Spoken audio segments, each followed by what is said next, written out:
Salam, selamat sore. Ya, sore puji Tuhan. Gimana kabarnya Pak Daud, Pak Daniel? Sehat? Sehat semua, Michael. Wah, Sehat. keluar, Pak. Ya, ini Michael. Ya, semua anugerah Tuhan ya, Michael ya. Amin. Saya itu sama temen kumpul-kumpul tau, Michael. Iya. Nggak taunya temennya corona. Oh, baru ini? Baru. Tapi saya tenang aja. Selalu dalam lindungan Tuhan, aman-aman aja. Udah swab, Pak? Hah? Udah swab? Tenang aja, Michael. Iya, kita doakan Pak Daud sehat selalu, panjang umur, sehat. Haleluya. Saya kan setiap kali ketemu nyemprot-nyemprot, Michael. Iya, Pak Daud. Siap. Udah aman, no, Michael. Udah aman. 2 minggu udah. No. Oke. Oh, udah 2 minggu. Waduh, oke. Ayo kita doa dulu, Pak. Haleluya. Kita doa. Bapa di surga, dikuduskan namamu, datang kerajaanmu, jadi kehendak-Mu. Berkati kami semua Tuhan, lawat secara pribadi, lawat secara khusus Tuhan. Bebaskan dari yang jahat, bebas dari kutuk. Kuasa Yesus bekerja, lawat secara pribadi Tuhan. Dan nama Yesus ilmu dimuliakan. Berkati firman-Mu, berkati kami semua. Amin. Amin. Pak, saya mau tanya Ya. untuk malam ini. Apakah orang Kristen harus hidup menderita, Pak? Tidak.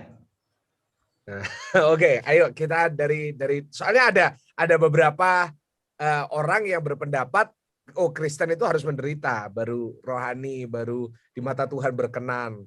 Kalau kaya itu dosa. Nah, gimana Pak? Penjelasan menurut saya, iya. Jadi orang Kristen tidak harus kaya, tidak harus miskin, tidak harus menderita sekali. Tetapi jadi orang Kristen adalah penting belajar bersyukur, menikmati apa yang Tuhan berikan. Ya. Jadi tidak usah diributkan teologi penderitaan atau teologi kemakmuran. Ya. Yang penting kita hidup dalam kehendak Tuhan dan siap untuk memikul salib, itu aja. Ya. Salib atau kuk yang diberikan Tuhan apa saja, penderitaan. Menurut Michael gimana? Setuju Pak. Nah, tapi kan salib, ada orang yang berpendapat salib itu ya penderitaan Pak. Artinya kita harus mikul penderitaan baru kita benar-benar berkenan sama Tuhan. Apakah pendapatnya Pak Daud gimana? Michael, orang menahan hawa nafsu. Setelah itu hidup dalam kekudusan. Itu kan juga mikul salib, Michael. Gimana menurut Michael? Setuju Pak, setuju. Nah Pak Daniel gimana? Menurut teologi Pak Daniel, haruskah orang Kristen menderita? Oke. Kalau saya ya tidak harus kaya dan tidak harus miskin, gitu ya. Apakah orang Kristen miskin atau menderita itu lebih rohani daripada orang yang kaya? Ya. Jadi yang penting adalah di dalam Alkitab Tuhan itu juga memberkati, ya, memberkati Abraham, memberkati Ayub, memberkati Ishak, memberkati Yakub, memberkati Daud, gitu ya. Nah, jadi Tuhan itu memberkati umatnya, mempunyai tujuan, yaitu untuk memperluas Injil. Ya. Nah sekarang, kalau semua orang Kristen itu miskin, siapa yang membiayai penginjilan? Siapa yang membiayai bangun gereja? Siapa yang membiayai pendeta untuk hidup? Gitu ya. Maka menurut saya adalah ketika orang diberkati bukan untuk dirinya sendiri. Kekayaan, harta benda, kelimpahan itu tidak berhenti pada dirinya, tapi untuk kemuliaan nama Tuhan, untuk biaya pengembangan pekerjaan Tuhan, gitu ya. Maka Tuhan memberkati. Gitu ya. Coba kalau orang Kristen semua miskin, ada enggak gereja yang begitu megah, membeli fasilitas, musik dan sebagainya? Untuk makan saja kita ini kurang. Bagaimana kita memberi untuk gereja? Tetapi di sisi lain, Ya, karena keadaan, ya mungkin karena geografis yang tidak makmur gitu ya, di gunung-gunung gitu ya, ya bisa saja miskin gitu ya. Jadi kerohanian seseorang bukan ditentukan oleh miskin atau kaya, gitu ya. Maka ada orang yang tidak boleh menyanyikan lagu kiranya engkau memberkati aku berlimpah-limpah, gitu ya. Ya, itu katanya duniawi. Ya, kalau untuk dirinya sendiri duniawi, saya nggak setuju. Ya. Tetapi ketika kita ini minta hidup berkelimpahan, punya tujuan yang utama, yaitu memberkati orang lain. Gitu ya. Nah, sekarang bagaimana kalau kita ini miskin, kemudian kita ini bersaksi, Tuhan memberkati gitu ya. Tuhan memberkati, kita kecukupan gitu ya. Kita diberkati, Tuhan melimpah, tapi kita nggak bisa makan. Jadi menurut saya adalah apapun yang kita alami, gitu ya, apakah kita ini keberkatan, apakah kita ini mikul salib, gitu ya, kita ini tetap bergantung kepada Tuhan. Nah, mungkin banyak orang yang salah tafsir ya, salah tafsir di dalam Matius pasal 5 ayat 3 itu ya. Berbahagialah orang yang miskin karena mereka akan menerima kerajaan Allah. Nah, itu yang miskin di sini sebenarnya kata yang dipakai adalah kata petokos. Ya. Kata petokos itu adalah betul-betul miskin, tidak punya apa-apa, hidupnya bergantung kepada orang lain, gitu ya. Jadi tanpa pertolongan orang lain, orang ini tidak bisa hidup. Tetapi pada saat keadaan seperti itu bergantung sepenuhnya kepada hidupnya kepada orang, tapi masih punya pengharapan kepada Tuhan. Maka orang yang miskin di dalam roh gitu ya, di dalam Yesus Kristus, artinya orang miskin, sekalipun miskin tidak punya apa-apa, kemudian berharap kepada Tuhan, bergantung sepenuhnya kepada Tuhan, orang itu adalah orang yang berbahagia. Apalagi kalau kita ini diberkati oleh Tuhan dan bergantung kepada Tuhan. Tuhan itu memberkati kita dan kita lebih berbahagia. Amen. Apalagi Pak Daud tanahnya banyak gitu ya, kemudian rumahnya megah gitu ya, dipakai oleh Tuhan. Ketika Pak Daud itu bergantung kepada Tuhan, lebih berbahagia. Jadi kebahagiaannya itu bukan karena miskinnya, kebahagiaannya itu karena kita ini bergantung sepenuhnya kepada Tuhan. Amen. Seperti Pak Michael gitu ya, sarjana, ganteng, hamba Tuhan. Oh, haleluya. Kalau bergantung sepenuhnya kepada Tuhan, itu lebih berbahagia. Oh, amin. Orang miskin saja, ketika bergantung kepada Tuhan, itu adalah orang yang berbahagia. Jadi kebahagiaan dan kita memiliki kerajaan Allah itu bukan karena kemiskinan kita, bukan karena penderitaan kita, tetapi karena kebergantungan hidup kita kepada Tuhan sepenuhnya. Nah, itu tentang apa? Tentang ayat itu. Maka kadang-kadang kita ini membela diri ketika kita ini tidak diberkati oleh Tuhan. Gitu ya. Ya, di dalam Matius pasal 5 ayat 3, berbahagialah orang yang miskin di dalam roh, maka mereka akan memiliki kerajaan Allah.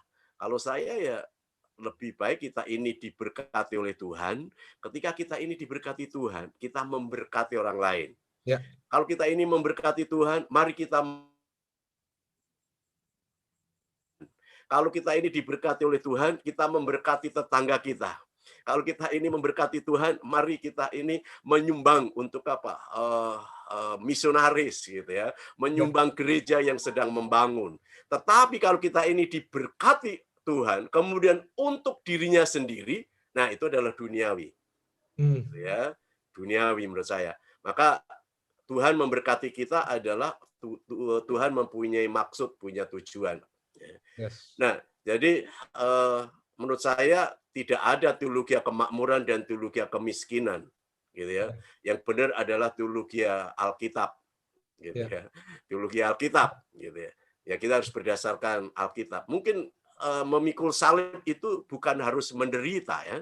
Tadi sudah disinggung oleh Pak Daud gitu ya. Ketika kita ini tidak berbuat dosa, gitu ya, itu kan memikul salib gitu ya. Kita akan menyalibkan daging kita, gitu ya. Biasanya kita ini bersenang-senang, kemudian kita tidak melakukannya. Ketika kita ini berfoya-foya, tidak melakukannya, kita ini hura-hura melakukan dosa, kemudian kita ini tidak berbuat dosa, itu memikul salib, gitu ya. Jadi yang penting adalah apakah Tuhan memberkati kita, apakah kita ini miskin karena keadaan yang membuat kita ini miskin. Yang utama adalah kita tetap bergantung kepada Tuhan. Amen. Saya diberkati oleh Tuhan atau tidak diberkati Tuhan, tetap memuji Tuhan, melayani Tuhan. Amen. Ya. Sekalipun saya kekurangan, kemudian berkelimpahan, ya tetap melayani Tuhan. Sekalipun dipuji atau disanjung atau kita ini dihina, gitu ya, kita tetap melayani Tuhan. Jadi ketika kita ini menerima kemuliaan atau kita ini dihina, difitnah, ditekan gitu ya, kita ini tetap melayani Tuhan. Jadi melayani Tuhan itu bukan karena perut, bukan karena kekayaan ya, bukan karena harta, bukan karena uang, tetapi pelayanan itu adalah panggilan Tuhan. Dan kalau melayani Tuhan dengan motivasi yang murni, maka Tuhan pimpin kita. Amin. Tuhan akan tolong kita. Nah, ini pandangan saya. Jadi tidak ada teologi kemakmuran dan teologi kemiskinan, gitu ya. Siap, Pak. Nah, setuju, Pak. Setan bisa kasih kaya nggak kalau gitu? Setan itu bukan pencipta. Ya. Tapi Alkitab berkata setan itu pencuri, pembunuh, dan pembinasa. Ya.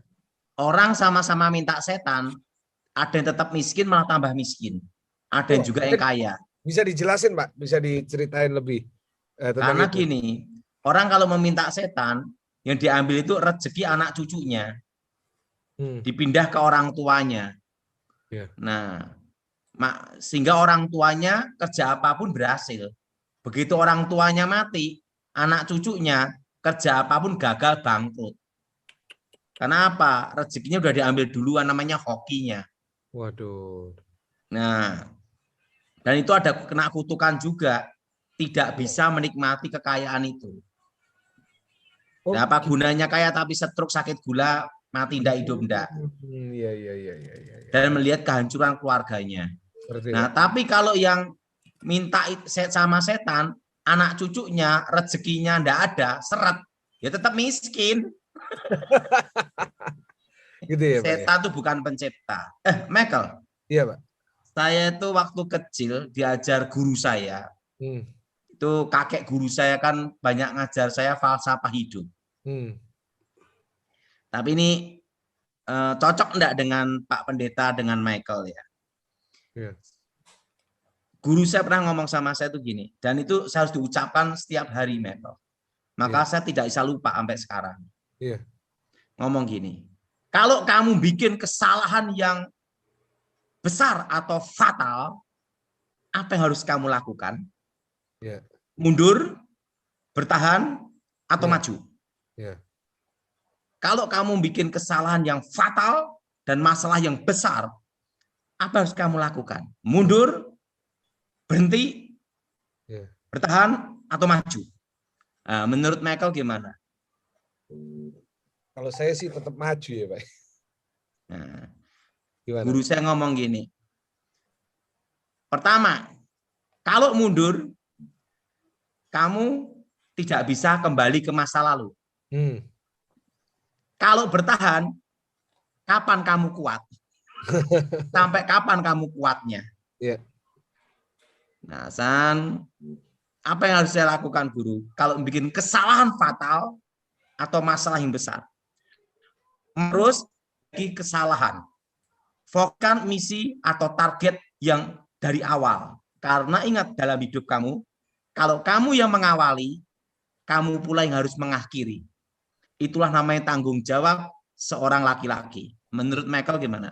Iya Pak, ya kita ya harus tanggung jawab terhadap apa yang kita lakukan ya Pak. Iya, mengawali dan mengakhiri. Jadi tetap maju ya Pak. Jadi apapun Maju. yang terjadi tetap maju. Ya kita harus bertanggung jawab. Kita harus berani Perbaiki. bertanggung jawab. Kalau kita rugi ya rugi, kalau untung ya untung gitu ya Pak. Kita harus perbaiki kesalahan kita. Ya, ya. Nah, kayak utang bank. Misalnya kita utang bank, kan tidak mungkin mundur. Iya. Dibatalkan tidak bisa, harus Iya. bayar. Iya. Bertahan sampai kapan? Mau tidak mau satu, maju. Maju gimana Pak kalau orang utang Bang? Maju, tetap kita fokuskan dalam misi target awalnya itu dulu waktu utang itu apa? Harus fokus. Ya, ya. Nah, terus saat itu dan siap menghadapi situasi apapun. Ya, ya, ya. Nah, waktu dari kecil saya diajar guru saya, pokoknya dalam hidup ini, kalau kamu menghadapi masalah, yang pertama kamu lakukan satu, jangan panik, jangan buru-buru ngambil keputusan. Ya. Nah, kamu koreksi, perbaiki, gitu. Nah itu konsep dari saya sejak kecil tuh Michael. Makanya kalau saya bikin kesalahan Michael, ya. Maju saya Michael. Sambil memperbaiki kesalahan. Ya. Sampai target dan misi selesai. Amin, amin, amin. Wow. Nah, menurut Michael gimana itu? Setuju, setuju. Pak Daniel Sutoyo gimana? Ya, tentang kekayaan, apakah bisa dari iblis gitu ya? Ya. Nah, biasanya orang supaya kaya, biasanya kan mencari apa? Pesugihan ya. Kalau di Jawa kan punya pesugihan gitu ya. Ya. Ya, menurut saya kaya itu sebenarnya karena usaha keras ya, karena rajin bekerja, gitu ya. Nah, kalau orang punya pesugihan kemudian tidak bekerja, ya saya kira juga bisa saja miskin. Ya, ada beberapa orang yang punya pesugihan kemudian tidak mau kerja, ya miskin. Gitu. Ya. Biasanya orang yang punya pesugihan itu kerjanya lebih keras gitu ya, dan mereka menjadi kaya itu adalah ya karena kerja kerasnya. Ya. Nah, kalau kita lihat di dalam Alkitab, ya dalam Alkitab, Tuhan itu memberi kekayaan kepada tokoh-tokoh itu adalah dengan bekerja keras. Ketika Adam jatuh dalam dosa, gitu ya, ya ada orang mengatakan itu adalah hukuman. Tetapi menurut saya adalah ya manusia ini harus menunjukkan bahwa dirinya punya potensi untuk bekerja, berkarya, gitu ya. Tuhan saja bekerja ya, sampai sekarang Tuhan bekerja. Bahkan Tuhan Allah itu bekerja 6 hari ya. Nah, kalau kita ini tidak mau bekerja keras, kita ini ya siapa yang mau kita teladani? Allah saja bekerja. Dan di dalam Di dalam Amsal itu Alkitab juga mengatakan kalau ada orang malas suruh belajar kepada siapa? Pada semut. Gitu ya. Jadi menurut saya kekayaan itu berkat Tuhan berupa harta benda itu karena bekerja keras. Gitu ya. Bekerja keras. Ada dua orang ya sama-sama dari keluarga yang sama ya, kemudian dibesarkan dari keluarga yang sama. Nah, kemudian yang satu itu adalah kerja keras, yang satu tidak kerja keras. Yang bekerja keras ini lebih kaya. Gitu ya. Yang tidak bekerja keras itu ya menjadi miskin gitu ya. Nah, jadi kerja keras ini bisa untuk mendapatkan bisa dari Tuhan.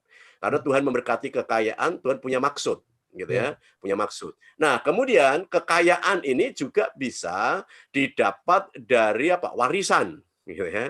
Maka kalau kita ini mendapatkan warisan dari orang tua, gitu ya, itu adalah anugerah yang sangat besar. Kita nggak bekerja, tapi kita mendapatkan kekayaan, gitu ya. Tetapi kekayaan ini juga bisa didapat dengan cara berbuat jahat, gitu ya, korupsi, merampok, kita maling, itu bisa saja kaya gitu ya.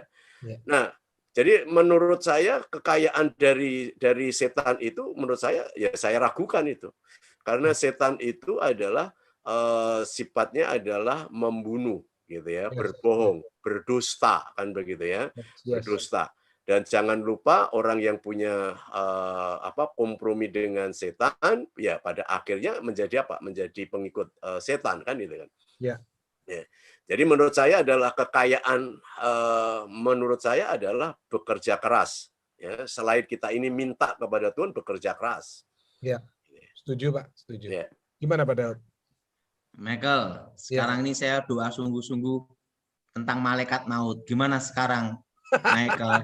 Saya berdoa supaya Tuhan mendengar doa kita, Michael. Amin, amin. Dan Tuhan sudah mendengar. Gimana, Michael, sekarang? Puji Tuhan, puji Tuhan. Udah membaik ya Pak kelihatannya ya Pak. Ya, saya sudah berdoa sungguh-sungguh supaya Tuhan mendengar. Dan Tuhan menjawab, aku mendengarkan. Haleluya. Gimana kebaktiannya, rencana kapan, Michael? Wah, masih nggak tahu Pak. Ini PPKM kan diperpanjang Pak. Diperpanjang sampai 4 Juli kalau nggak salah ya. Oh, 4 Agustus, sorry. Sampai pokoknya. 2 Agustus. Iya, sampai 4 Agustus. Pokoknya, Michael. Iya, gimana Pak? Corona ini kan bermutasi terus sampai 5 tahun, Michael. Puncaknya adalah apa, Michael? Error. Iya, itu juga ada dokter yang ngomong hal yang sama, Pak. Benar. Oh gitu? Iya, Pak. Iya. Saya juga baru baca memang kayak gitu. Memang nanti diprediksi 2025. Makanya ada di online ada video apa yang bilang, wah, maksudnya yang pada waktu ini bilang itu bukan main-main, bukan bohongan, tapi benar sesuai dokter aja bisa ngomong kayak gitu. Itu puncaknya 5 sampai 10 tahun error, Michael. Iya, betul. Jadi nanti masih ada mutasi-mutasi terus, Michael. Wow. Iya, betul. Nah, yang penting sekarang, Michael, ya. Sekarang ini penting ini nikmati aja. Seperti saya di desa menikmati wedangan, Michael. Tiap pagi jalan kaki 2 kilo, Michael, PP. Waduh, haleluya. Naik gini, Michael. Hah? Nggak capek?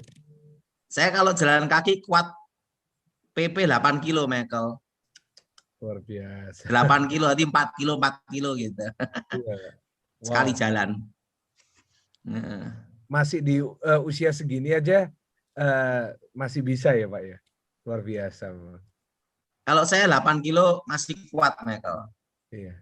Tapi yang hebat itu dulu guru saya itu umur 99. Ya. Itu masih ngelatih saya setiap hari 6 jam loh, Michael. Wow. Wah, luar biasa ya Pak, 6 jam ya Pak ya. Umur 99 dia ngelatih saya, kan meninggal umur 100. Itu umur 99 tuh masih ngelatih saya. Tahu enggak kuncinya apa, Michael? 99, Pak. Umur 99. Enggak pakai kacamata, Michael. Masih ngelatih saya setiap hari 6 jam. Wow. Dan dia tidak pakai kacamata. Tidak pakai. Nah, dia ngomong sama saya.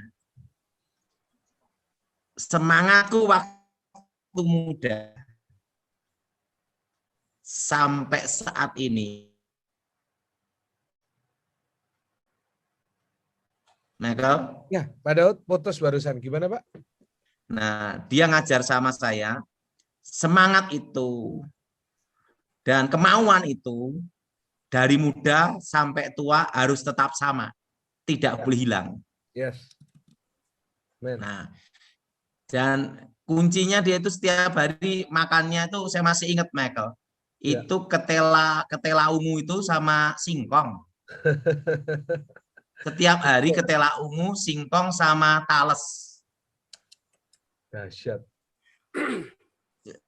Sekarang saya kembali ke makan itu lagi, Michael. Pak Daud setiap hari makan itu sekarang? Sebabnya kan kolesterol saya tinggi. Oh iya? Kolesterol. Pak Daud? Iya. Tinggi. Hah? Kolesterolnya tinggi. Saya trigisitnya 485, Michael. Makan apa? Makan apa itu Pak di Solo, Pak? Kok gitu, Pak? Saya itu kan Tengkleng. Tengkleng. Apa itu? Tengkleng. Kambing. Kambing, tulang-tulang kambing, sumsum, iya. Oh, alah. Enak itu, Pak.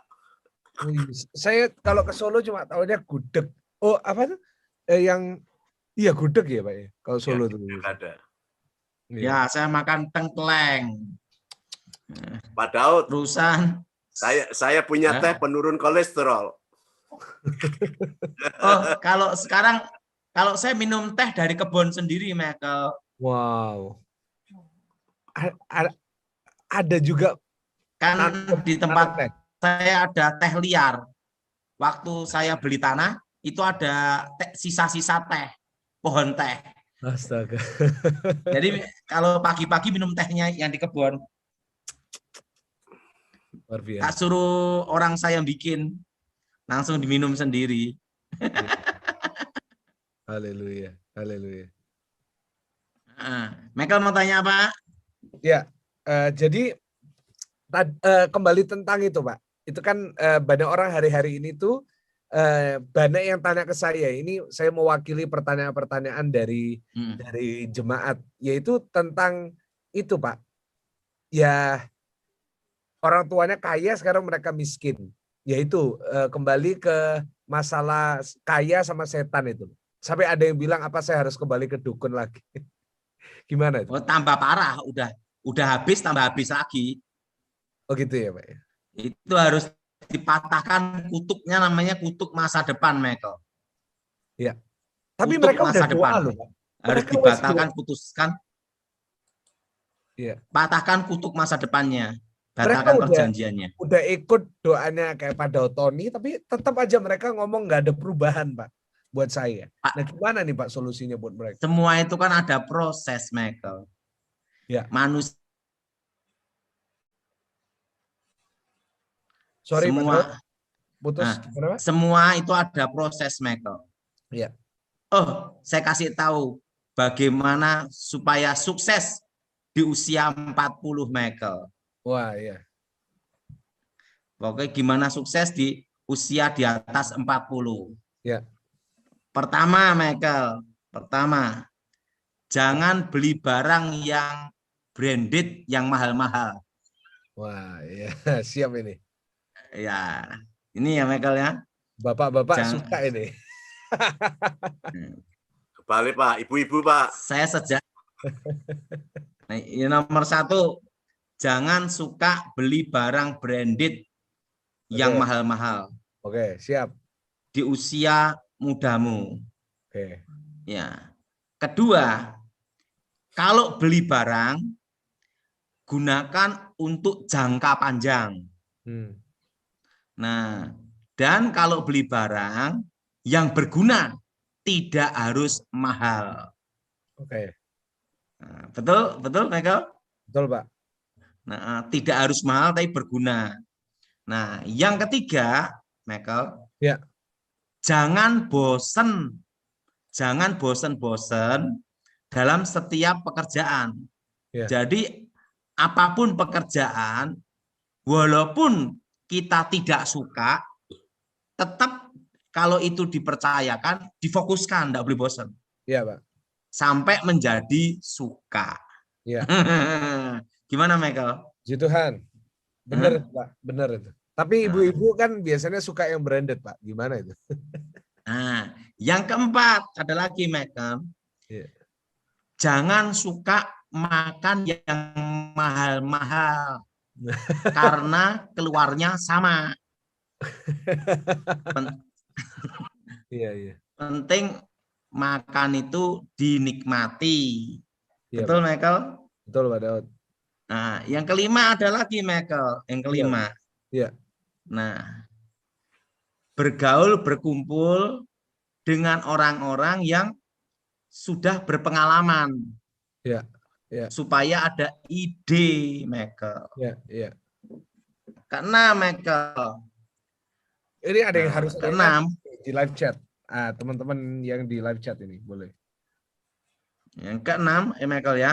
Ya. Yang keenam, setiap kali punya uang, belikan tanah walaupun hanya 50 meter.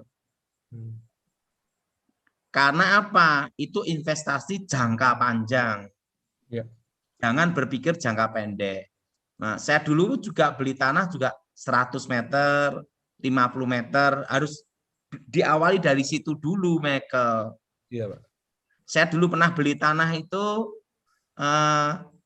per meter 100.000, itu saya angsur sampai 1 tahun, itu luasnya 300 meter.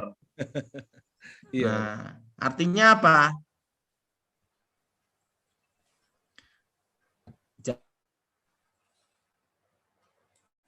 Padahal Ke tanah. Oh, harus ke tanah ya, Pak? Iya. Siap. Kalau usia masih muda, itu investasikan ke tanah. Iya. Karena itu sektor real gitu loh, Michael. Iya. Nah, makanya saya dari dulu kan enggak cocok yang namanya investasi non real, saya enggak suka. Iya, kayak kripto yang kurang deh. Karena itu kan bisa digoreng gitu loh, Michael. Iya. Dan Michael, nanti kawan saya yang IT, Profesor Timotius Saputro, dosen dari Amerika, IT, nanti mungkin hari Kamis akan ikut Zoom kita. Siap. Kamis ya, nanti Pak? dia akan cerita tentang perkembangan blockchain dan perkembangan IT semua, Michael. Ya. Pak Daud nggak berani kripto dan investasi kayak saham gitu? Saya dari dulu tidak suka. Karena saya itu dari dulu, kakek saya ngajar saya, untuk apa kita merdeka? Untuk supaya punya tanah. Makanya kalau masih muda, usahain kamu nabung, uangmu berapapun, belikan tanah, sekalipun itu di desa, Michael. Iya, Pak. Atau pinggir kota. Penting akses jalannya ada, 2 mobil lewat, itu Michael. Iya, Pak. Nah, dari dulu kan saya sukanya investasi tanah, Michael. Iya, Pak Daud. Sampai sekarang, karena itu jangka panjang, Michael. Iya, Pak. Nah, ketujuh, Michael ya. Wah, ada 7. Kalau beli ke-8, Michael. Wah, 7 apa? Kalau investasi, beli tanah atau beli barang, anggap aja hilang. Jangan dipikir terus. Nanti cepet-cepet mau jual. Siap. Gimana menurut Michael? Benar itu, Pak. Kalau kita mikir terus harganya bikin cepat-cepat jual. Setuju itu. Setuju. Terus ke-8 apa? Bisa mungkin kalau tanah yang kalau jual 1. Iya, Pak. Sorry. Yang ke-8. Kalau jual 1 harus nambah 3 atau 4. Waduh. Dengan lokasi yang berbeda gitu. Terus kalau ada yang bilang, Pak, saya nggak punya uang, Pak, untuk bayar cicilan aja, saya kesusahan untuk bayar hidup, kesusahan. Gimana, Pak? Mereka harus. Nah, kebanyakan itu orang yang suka megang kartu kredit. Makanya saya kan tidak megang-megang kayak gituan, Michael. Tapi kartu debit ada. Saya semuanya kan. Saya itu adanya ATM, Michael. Iya, ATM, ya. Itu kan debit, Pak. Jadi masih ada kartu ya. Pak Daud? Nah, dan ingat dalam bisnis jangan terjebak ingin besar, cepat besar, cepat maju. Jangan. Dalam bisnis itu harus ada pondasi dulu. Pondasi dulu. Makanya saya ini kan merintis bisnis itu dari umur 23, Michael. Nah, jadi sampai sekarang pun saya itu tidak suka barang-barang yang branded gitu. Bapak nggak punya barang branded sama sekali? Adalah Michael, Wah. tapi Casio dikasih orang. Walah. Casio dikasih orang. Wah, saya baru dengar itu. Tapi ya, saya dulu kan pernah dikasih, saya hanya ada jam 1 aja Michael. Yeah. Jam 1 itu take hire dikasih. Waduh. Dikasih kawan saya Letnan Jenderal Michael. Oh. Dia ngomong sama saya, Pak Daud, ini hadiah untuk Pak Daud ya. Suruh milih, saya milih itu take hire. Waduh, nggak dipakai Pak. Sampai saya belum pernah Pak Daud pakai. Karena saya pakai risih Michael. Iya Pak. Jadi kalau saran saya Michael ya, kadang tuh orang tuh terbuai ingin hidup, ingin cepat kaya, ingin cepat besar.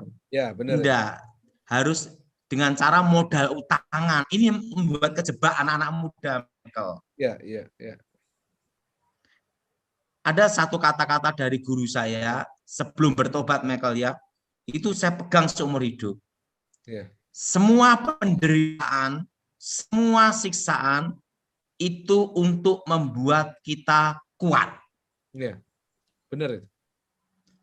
Semua penderitaan, semua siksaan, semua itu ditempa supaya kamu kuat. Nah itu. Saya setuju Pak. Setuju banget itu. Saat kita jadi orang yang banyak ngalamin penderitaan, kita lama-lama kelamaan kita jadi kuat dan menter gitu Pak. Iya. Hanya kalau saya kan rata-rata bisnis itu jangka panjang, Michael. Iya, Pak Daud. Ini tak kasih contoh aja, Michael. Satu contoh aja, Michael. Iya.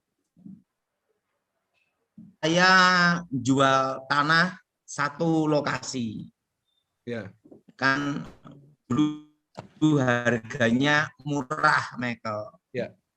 Harganya murah. Nah, berapa, Pak? Terusan saya jual. Murahnya Pak Daud kan mungkin beda. Ya, harganya waktu itu harganya itu per meter seingatnya 500.000 Michael. Ya. Per meter 500.000. Luas kira-kira ya 700 meter lebih lah gitu. Ya. Nah, laku per meter berapa juta gitu ya. Ya. Itu saya jual, saya belikan tanah yang sekitar pinggir kota. 3-4 lokasi, Michael.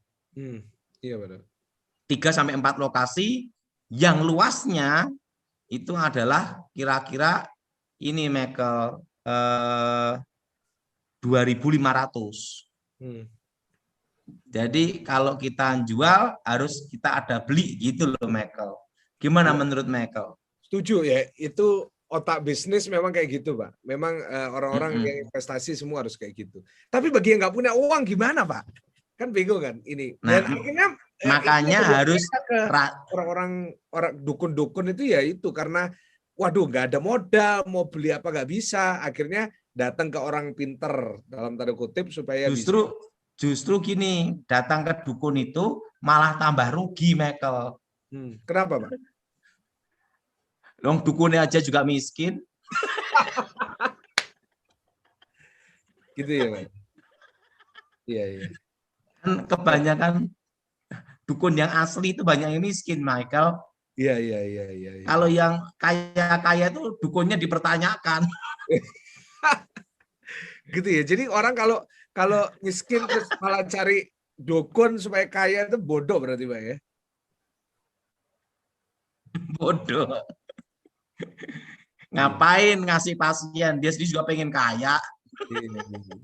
Jadi ngambil rezekinya anaknya. Nah itu kadang-kadang nggak bisa dipatahkan, Pak. Kadang-kadang mereka ada yang sampai udah doa, udah apa nggak bisa itu. Kenapa ya, Pak? Apa nggak percaya Yesus atau belum waktunya? Pertama, mereka tidak mau bangkit. Oke. Pertama, setelah kita patahkan, kita harus bangkit. Kedua, harus apa? Tekun, bekerja. Nah, kebanyakan tuh kalau anak orang kaya, itu sudah ada zona nyaman. Setuju. Untuk menderita itu takut. Iya. Nah, harus bertahan. Ingat, penderitaan itu bisa membuat kita kuat. Iya. Iya, setuju. Bukannya kutuknya belum bebas, sudah bebas. Udah bebas Tetapi ya, Pak, ya? engkau harus bangkit. Kedua, harus apa? Lepaskan zona nyaman. Iya. Artinya apa? Harus, karena penderitaan membuat engkau kuat. Iya. Nah, tapi jangan menderita terus. Kapan hidupnya menikmatinya? Iya, Pak. Yang ketiga, Michael tak kasih tahu. Iya. Nah, itu harus belajar apa, Michael? Memulai dari awal. Karena kan berkatnya dari nol. Harus merangkak kaki, Michael. Oke. Ngerti. Oh iya, Michael. Yang ke-8 ada, Michael. Belum tak sambung, Michael. Apa, Pak? Halo, Michael. Iya, Pak. Yang ke-8 apa, Pak? Yang ke-8 ada Apa? murah hati. Wah, iya. Murah hati. Amin. Nah, murah hatinya gimana? Nah, saya itu kalau setiap transaksi apapun sama notaris itu saya kasih tambahan, Michael. Iya. Wow. Artinya apa? Saya kasih tambahan untuk ini. Termasuk maklar-maklarnya pun biasanya kan kalau pembeli kan tidak kena komisi, Michael. Kalau saya pembeli ngasih komisi, Michael. Wow. Dan saya komisinya itu saya kasih 1-2%, Michael. Iya. Wow. Supaya apa? Maklarnya semangat. Jadi orang harus murah hati ya, Pak ya. Nggak boleh pelit ya. Murah hati, enggak pelit. Saya pernah dengar Pak Daud ngomong orang pelit paling gampang dirasuk setan. Dan ingat, segala sesuatu itu jangan dinilai dengan uang, tetapi trust, kepercayaan. Wah, haleluya, amin. Kepercayaan dan komitmen. Iya. Kalau maklar-maklar tanah itu kan kadang itu naikin harga sendiri, Michael. Sama pembeli. Kenapa? Karena mereka enggak dapat komisi, Michael. Nah, kalau sama saya, tak omongin, kamu enggak usah naikin harga, tak kasih komisi 2%. Langsung jalan, Michael. Siap, Pak. Benar itu, benar. Menurut Michael gimana? Setuju. Jadi kita harus murah hati ya, Pak ya. Sama semua orang ya. Kalau kita murah hati, maka nanti kita bisa sukses ya dan diberkati ya, Pak ya. Nah, gini loh, ada contoh lagi tentang murah hati, Michael. Yeah. Nah, saya itu kan suka di satu restoran, Michael. Yeah. Warung makan. Yeah. Ya, warungnya itu rame sekali, Michael. Yeah. Sampai orang itu antri-antri, Michael. Yeah. Nah, sampai orang itu antri-antri, Michael. Yeah. Nah, tetapi, Michael, saya itu dari tukang parkir sampai yang nyiapin makan, sampai kokinya, itu semua baik sama saya. Sering saya kasih tip lah untuk mereka, karena mereka kan orang susah, Michael. Iya, Pak. Tahu enggak, Michael, kalau saya makan ke situ, orang antrinya berapa, saya pasti dikasih duluan. Soalnya Pak Daud baik sama mereka dan kenal dan murah hati. Ya, jadi kalau saya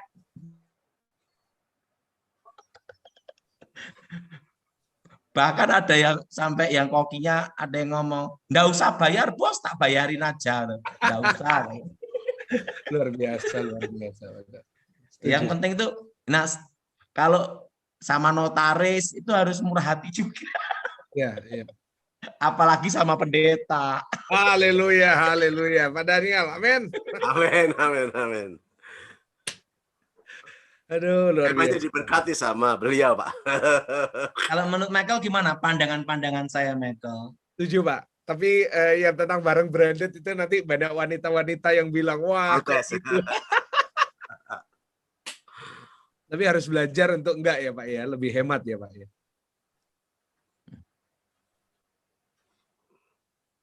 Sebenarnya gini, Michael. Iya. Kalau kita biasa hidup sederhana, Iya. kita ini tidak akan kaget, Michael. Iya. Nah, nomor satu gini, Michael. Berapa sih harganya gengsi? Setuju. Berapa sih harganya harga diri? Nah, gitu aja, Michael. Setuju, Pak. Setuju. Penting dalam hidup ini kita enjoy, gitu. Ya, Pak Daud. Gimana, Michael? Setuju. Hari ini kita belajar banyak ya dari Pak Daud, bukan hanya dari sisi rohani, tapi kita juga belajar bagaimana kita hidup lebih bijaksana